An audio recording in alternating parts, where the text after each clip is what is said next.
ni Mlawi, ni kwa sababu mimi ni Mlawi ulete vitu mimi ni kule kwa sababu mimi ni Mlawi. Hapana, sasa tuishi katika hiyo neema. Sasa mtu ambaye anatumika Mlawi ndio mchungaji ambaye ni mtume ambaye Yesu Kristo alianisha. Na sasa kulingana na Biblia hizi inavyofunuliwa katika Roho Mtakatifu, unavyosema ya kwamba unaweka kiwango, Biblia inasema Mungu wao ni Mungu wa tumbo. Hiyo ni Mungu huyo ako na njaa, huyo pasa ako na njaa akisema ya kwamba ulete ng'ombe, ulete kitu fulani, lazima sadaka. Hapana, hiyo ni kinyume ya maandiko. Lakini kutoa inatoka ndani ya moyo. Unaweza kutoa kitu ambayo uko nacho katika mbele ya kuhani ambayo tunasema sahi Mlawi, na unaipeleka katika madhabahu. Na hiyo pia inakubaliwa katika machoni pa Mungu ya kwamba ni sadaka, na zaidi ya yote Mungu anaangalia moyo, aangalie kama mwanadamu. Umesema kwamba let me catch up from whatever you have shared. Umesema kwamba Yesu alikuja kutimiza, hakuja kutengua Torati. Zile sharia, na unakumbuka kwamba Yesu akikuwa katika hii dunia aliweza kupatana na kina Pharisees. The Pharisees were pure law people. Yes. And Yesu hakuwapenda. Inamaanisha nini? Wale jamaa wenye walikuwa kitu ya kwanza vile walikuwa, Biblia inasema ya kwamba Yesu Kristo alipokuja akazaliwa, alizaliwa akipada dini ya Kiyahudi ama msikiti wa Kiyahudi ulikuwa unaendelea ama unaendeleza ibada. Naye alipoingia katikati ya msikiti, naye akapewa kitabu ya juo ya nabii Isaya. Walipomwamsha kwamba asome, na aliposhika akasoma, akasema Roho wa Bwana yu juu yangu, amenitia mafuta kuhubiriwa waliofungwa kufunguliwa, na kutangaza mwaka wa Bwana uliokubaliwa, na kuwaweka wote waliokuwa wamefungwa wapate uhuru katika ndani ya maisha. Hiyo tayari Yesu Kristo aliwapata, walikuwa wanamiliki, wanatawala. Ndio walikuwa wakati wa Mafarisayo na Wasadukayo na waandishi. Walikuwa wametawala, walikuwa wamewekea watu sheria, kwa sababu hiyo sheria iliwekwa na ilikuwa inawaumiza. Kwa sababu tukisema kwamba sasa tunaishi katika neema haiwezi kukuruhusu wewe umpike mwenzako. Neema haiwezi kukuruhusu usengenye mwenzako. Unaposengenya uko kinyume ya neno la kuri, uko kinyume ya neema. Lakini katika ile sheria ambayo unasema ya kwamba yenye ilikuwa ikitumika, hiyo ilikuwa katika sheria. Lakini Yesu Kristo alikuja kuwakomboa ambao wameishi katika hiyo utumwa, aweke katika juu ya neema, na wanapokaa katika juu ya neema waone mkono wa Kristo Yesu. Sasa wanapokaa katika ile sheria, wanatolewa katika hiyo sheria na mashimo ambayo walikuwa wamejiwekea, ambayo wewe umesema kwamba Mlawi alikuwa anasema kwamba lazima utoe ng'ombe, na kama hauna ng'ombe hauwezi kupaliwa. Lakini katika saidi ya yote, kutoa si dhambi katika machoni pa Mungu. Kutoa, saidi ya kutoa ni sehemu moja ya mwanadamu kumwabudu Mungu. Ndio maana ya sadaka. Wow. Yesu aliposulubishwa alisema yote yameisha. Alisema yote ya nini? Yamekwisha. Agano la Kale kuna mengi yalitendeka. Na ni Agano la Kale ni la kwanza before Jesus. Na Jesus alisema yote yamekwisha. Na unasema Yesu hakukuja kutengua Torati, si ndio? Bali alikuja kuitimiza. Na anaposema yote yamekwisha, sasa wacha nikwambie hivi. Unajua Biblia, tunaposoma Biblia nasema ya kwamba unaposoma katika Zaburi 125 mstari wa 14, anasema ya kwamba siri ya Bwana iko katika wale wamchao. Unaona?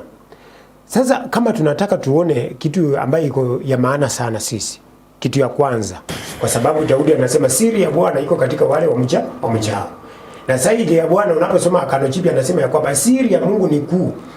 Inahitaji walio ndani ya Kristo wapate kuifunua, ama Roho Mtakatifu apate kuifunua. Swali lako inakuja hivi: kama Yesu Kristo hakukuja kulitengua, kwa sababu sheria ya Musa ilikuwa inasema ya kwamba kama umempiga mwenzako macho, na wewe lazima ufanye nini? Upigwe macho. Sheria ya Musa ilikuwa ya kwamba kama umezini lazima ufanye upigwe mawe ukufe. Lakini Yesu Kristo alipokuja, kama tunaingia katika roho sana, sasa tuingie katika Biblia. Yesu Kristo alipokuja, yeye alileta kitu ambacho inaitwa neema. Neema haiwezi kumhukumu mtu. Neema inaokoa. Na kitu ambacho itamhukumu mtu, maneno iliyo ndani ya neema ndiyo itakuchachi wewe pamoja na mimi na yule mwingine ambaye amefunja ile sheria iliyo ndani ya neema. Sasa sasa hatuishi katika sheria ya Musa, lakini sasa tunaishi katika chini ya neema ya Kristo Yesu. Na kama tunaishi katika chini ya neema ya Kristo Yesu, na sasa kama yeye alisema ya kwamba msiue, nao unaua, wewe umefanya kinyume ama hujafanya kinyume? Umefanya kinyume. Sasa kama wewe unataka kuishi katika utukufu wa Bwana, unafanya jinsi neema inavyotaka. Na neema unapata neno la Mungu. Biblia inasema nini katika Waebrania? Anasema ya kwamba basi na tukaribie kile kiti cha neema ili tupate rehema siku ya mahitaji yetu. Kama unataka kufanikiwa ukae ndani ya Kristo Yesu katika mambo yote, Mungu akuhifadhi, Mungu akulinde. Hii sheria ambayo Musa alikuwa amewekewa itoke juu ya maisha yako, lazima uingie chini ya neema ya Kristo Yesu. Na hizi vitu zingine sitakupata. Zaidi ya yote kama kutoa, zaidi ya kutoa si lazima mtu ulasimishwe kutoa. Kutoa ni sehemu moja ya kumwabudu mwanadamu, kumwabudu Mungu muumba wake. Maana ya kutoa ilikuwa ya kwamba ilikuwa ushirika wa mwanadamu na muumba wake ili amwabudu Mungu katika vitu vyake. Sasa kutoa ambayo ilivyo katika maandiko, desturi ya maandiko, si lazima ati utolewe ama upewe kiwango fulani ndiposa. Hapana, kutoa inatoka katika ndani ya moyo. Na unapotoa unaipeleka wapi? Swali, unaipeleka wapi? Unaipeleka katika madhabahu. Na hii madhabahu vile inaingia katika madhabahu, sadaka iwe inamiliki na makuhani. Sasa tunasema ya kwamba makuhani ndio walikuwa wanatumika kama nani?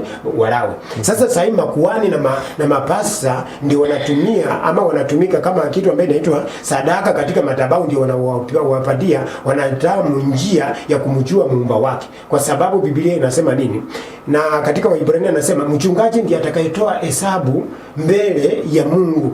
Yeye ndiye atatoa hesabu yako katika mbele siku za mwisho. Sasa kama yeye atatoa siku za mwisho, sasa vitu zako ambao unazipeleka katika madhabahu, sadaka zako na vitu vyako, kwa sababu Biblia inasema ya kwamba mahali penye hazina yako ilipo ndio roho yako inapoenda. Sasa kutoa si lazima tulazimishwe. Kutoa ni njia moja, ushirika wa mwanadamu na muumba wake. Sasa kutoa ni hiari kutoka ndani ya moyo. Na kutoa ni njia moja ya kumwabudu Mungu. Si lazima tuwekewe kiwango fulani, hiyo ni dhambi. Na swali tu la kizushi, huyo mhubiri ambaye atatoa hesabu wakati wa mwisho wakati nilipokuwa naumbwa alikuwa wapi?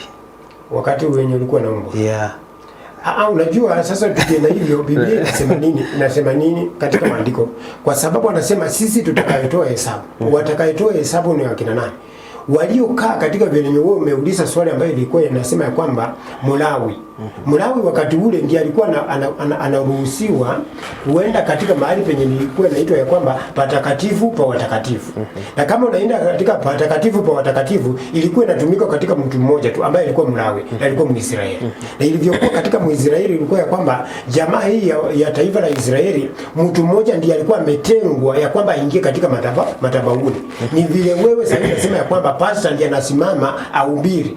Ndivyo unasema ya kwamba wakati wa kuhubiri lazima tutafute mchungaji. Ndio inakuwa hivyo ya kwamba kila mtu katika hii dunia Mungu alimwekea katika nafasi yake mahali penye anafaa. Kama wewe for example, wewe ulisomea mambo ya journalism, ya kuhoji watu na kufanya vitu zingine. Wewe hiyo ni sehemu yako. Sasa ni hivyo katika katika mipango ya Mwenyezi Mungu katika hii dunia, Mungu aliweka kila mtu na kazi yake katika dunia. Na kila mtu atatoa hesabu ya maneno ya kinywa chake. Katika Mathayo 12 mstari wa 35 kuendelea. Anasema kila mtu atatoa maneno ya kinywa chake na atatolea hesabu. Sasa kama wewe mchungaji, lazima mahali penye unaingia, lazima kuna nafasi yenye utasimama. Kama ulikuwa unaongoza kundi kinyume na matakwa ya Mungu, unawekea sheria, unawaambia kwamba wanunue vitu zingine zilizo kinyume na mapenzi ya Mwenyezi Mungu, hiyo ndio wewe utatoa hesabu, kwa sababu hukumu yako katika Isaya 10 anasema hukumu ya wale washirika ambao uliwapoteza itakuwa juu ya mchungaji. Wow. Sasa hivyo ndio mchungaji anasema. Si lazima ati kila mtu aende tu ati asimame katika nafasi nyingine. Hapana, kila mtu ako na sehemu yake. Na kama wewe uko na sehemu yako, kama mimi mhubiri niko na sehemu yangu ili kuchambua ile. Mimi ukiniwekea mambo ya siasa mimi siwezi, na kuna mwingine yeye mambo ya siasa anaelewa. Na wewe kuna kitengo kingine unaelewa. Sasa ni hivyo vile Mungu aliweka katika dunia, akaweka wachungaji, mitume na manabii. Sasa vile walikuwa wanasema ya kwamba manabii anatoa kiwango lazima anasema ya kwamba usiponipatia shilingi 10,000 mimi sitakutolea unabii. Jua ya kwamba huo unabii hautokani na Mungu, bali huo unabii unatokana na vitu vingine vitu vingine kando na neno la Mungu. Na kama unajua ya kwamba neno la Mungu linasema kwamba toeni bure mlipata bure. Sasa sisi kwa kutoa tunasimama katika chini ya neema, na tunaomba Roho Mtakatifu anatusaidia katika nafasi ya kufanya kazi ya Mungu. Na kazi ya Mungu si tunapanga vile utakuja kusema, si kazi ya Mungu si itakuja niseme ya kwamba nitaongea hii, hapana. Roho Mtakatifu anatuombea mahali penye sisi hatuwezi. Wow, the biggest sacrifice.